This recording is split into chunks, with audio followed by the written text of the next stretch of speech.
Believe it or not, this is actually the first time I have entered this bathroom. And I know what you're saying. How you could buy a house and not actually walk around in the bathroom. But what had happened was, the best stories is start with what had happened was. When I came to view the house, there was a lizard in here. The lizard was dead, but the lizard was the size of a dinosaur and it was decomposing, and therefore I was unable to enter the house, right? So don't mind me telling you, don't be afraid of big changes to your home. Yeah, there was a lizard and I'm now standing here for the first time. I'm Kelly Johnley and welcome back to Bajan Renovation.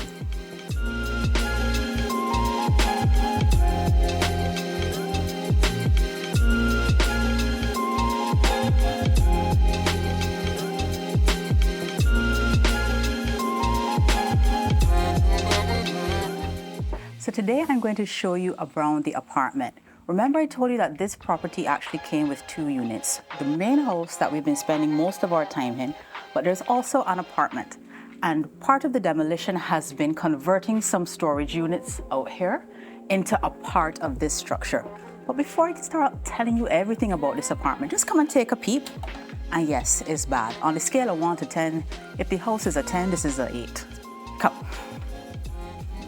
All right, so remember I showed you that there were some storage units on the other side of this wall? This wall is going to come down and that is going to allow us to expand space. Right now I can't really say if we're going to move down the kitchen or not. I'll determine that a little later, but just imagine have a couple more square feet going this way because we're going to reclaim the storage area. This wall right here is actually the bathroom. Now, my contractor is really not a fan of the placement of this bathroom. I personally don't mind because there's a big difference between making structural changes and cosmetic changes to a property. Right now, I only want to make structural changes that are absolutely necessary. Why? Because they cost a lot of money.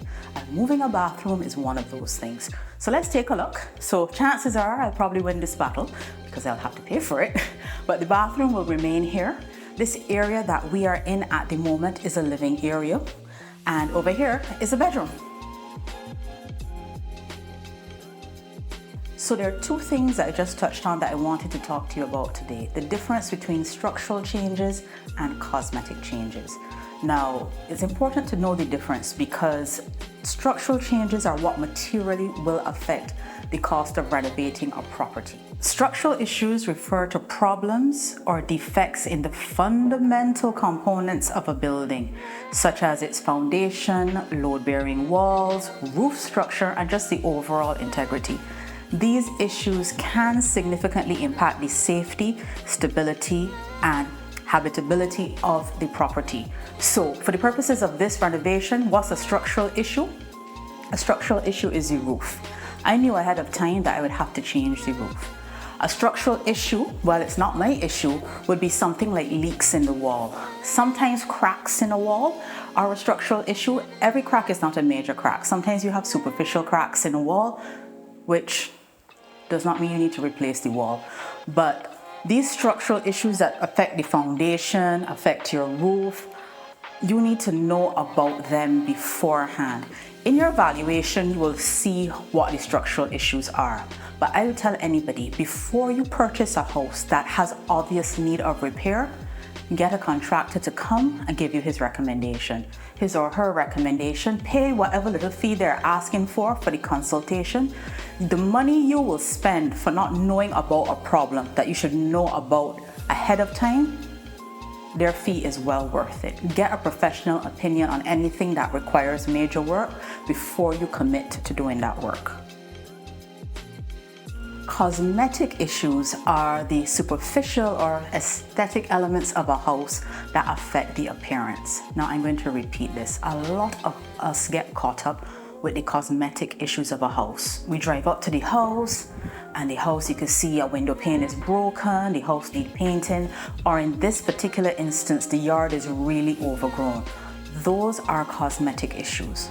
Those are things we really do need to look past because fixing them is a relatively minor activity. When it comes to things like structural issues though, you need to pay attention to those. It's essential to differentiate between structural and cosmetic issues when evaluating a property for the purchase because While cosmetic issues are easily fixable and primarily affect just what the house is going to look like, structural issues can be much more costly and challenging to remedy, potentially requiring extensive repairs or renovations. In a previous episode, I shared with you some terms that you should know: your list price, purchase price, the offer, the reinstatement value, but there are also some fees, aka expenses, that you should be mindful of. I know when we go to buy a property, most of us are aware of the fact that you may be required to make a deposit. That is so. The deposit is a percentage of the overall cost of the home. You may also be mindful of or aware of that you're going to be making mortgage payments, and most people tend to get a sense of what those payments are going to be pretty early in the game. What sometimes surprises people is the commitment fee and the closing costs. So I'm going to tell you what those are so that when you go to your lender, you can have a more informed conversation. A commitment fee is a fee paid by a borrower to a lender to secure a loan or credit facility. It is often paid upfront to guarantee that the borrower follows through with the loan agreement.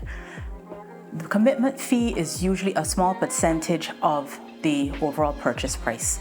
Now, what I will say is that while it is a small percentage of a lot is still a lot, right? So I do recall for previous transactions, my commitment fees were in the vicinity of about $2,000, between $2,000 to $3,000. So be aware that this is something you may have to pay, that you will have to pay upfront. Each bank is different, so speak to your lender. So you may pay a commitment fee and decide that you're not following through with your property. They may therefore not enforce the fee, but just know you're going to pay or be required to pay a commitment fee to get the ball rolling. The other thing you need to be aware of is closing costs. Now, this is just a cost of doing business, okay? Closing costs are the fees and expenses associated with finalizing a real estate transaction. These costs typically include fees for services rendered during the buying or selling process, such as getting your valuations done, getting your title insurance, the attorney's fees, any outstanding property taxes, and their various administrative fees. You need to be aware of this figure because this is usually a bigger one. Similarly, these fees are usually done based on the value of the property.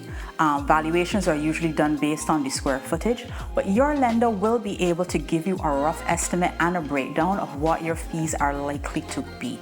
I encourage you to have that conversation so you have no surprises, but also that you can plan and manage your finances throughout the process.